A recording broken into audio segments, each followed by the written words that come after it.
ମାଲକାନଗିରି ସହରରେ ପ୍ରଥମ ଥର ପାଇଁ ଆୟୋଜିତ ହୋଇଛି ବାଣିଜ୍ୟ ମେଳା। ମୋ ନାଁ ତୃପ୍ତି ରାୟ, ମାଲକାନଗିରି ଘର ଆମର।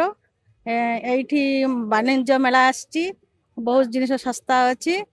ଆକି ସମସ୍ତେ ଆସନ୍ତୁ, ଆମର 11ରୁ 30 ଯାଏ ମେଳା ଅଛି, ସବୁ ଜିନିଷ ଶସ୍ତା ଅଛି, ସମସ୍ତେ ଆସନ୍ତୁ।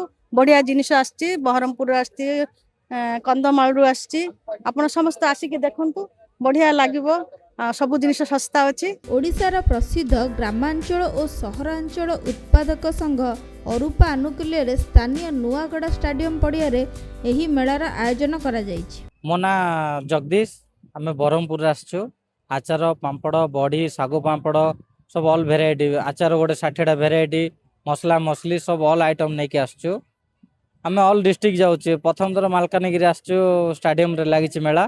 ଲୋକ ବି ଆସୁଛନ୍ତି, ବହୁତ ଭଲ ବିକ୍ରି ବି ହେଉଛି।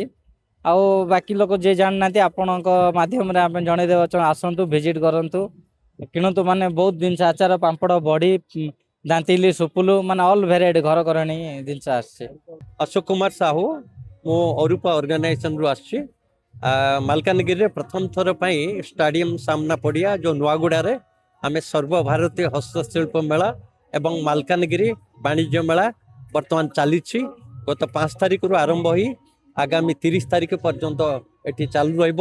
ବିଶେଷ କରି ଏଠାରେ କାଠ କାମଠୁ ଆରମ୍ଭ କରି ବ୍ରହ୍ମପୁରର ବଡ଼ି, ପାମ୍ପଡ଼, ଆଚାର, ଆପଣଙ୍କର ମଧ୍ୟପ୍ରଦେଶ ଜବଲପୁରରୁ ଡ୍ରେସ୍ ଆଇଟମ୍ସ, ହଳଦୀ ଗୁଣ୍ଡ, ଆପଣଙ୍କର କନ୍ଧମାଳର ହଳଦୀ ଗୁଣ୍ଡ, ଜଗତସିଂହପୁରର ଧୂପକାଠି, SSG ଗ୍ରୁପ ସବୁ ଆସୁଛନ୍ତି ଏବଂ ବିଭିନ୍ନ ପ୍ରକାର ହାତ ତିଆରି ଜିନିଷ ଏବଂ ଘର ସଜେଇବା ଜିନିଷ ଉଚିତ ମୂଲ୍ୟରେ ଆପଣମାନେ ପାଇପାରିବେ। ଗତ ଅଗଷ୍ଟ 5 ତାରିଖରୁ ଆରମ୍ଭ ହୋଇଥିବା ଏହି ମେଳା ଆସନ୍ତା ଅଗଷ୍ଟ 30 ତାରିଖ ପର୍ଯ୍ୟନ୍ତ ଚାଲୁ ରହିବ।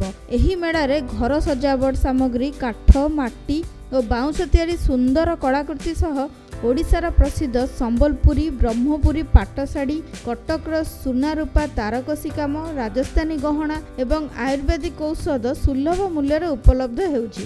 ମାଲକାନଗିରିରୁ ପ୍ରବୀଣ କୁମାର ବିହାରୀଙ୍କ ରିପୋର୍ଟ, NTV।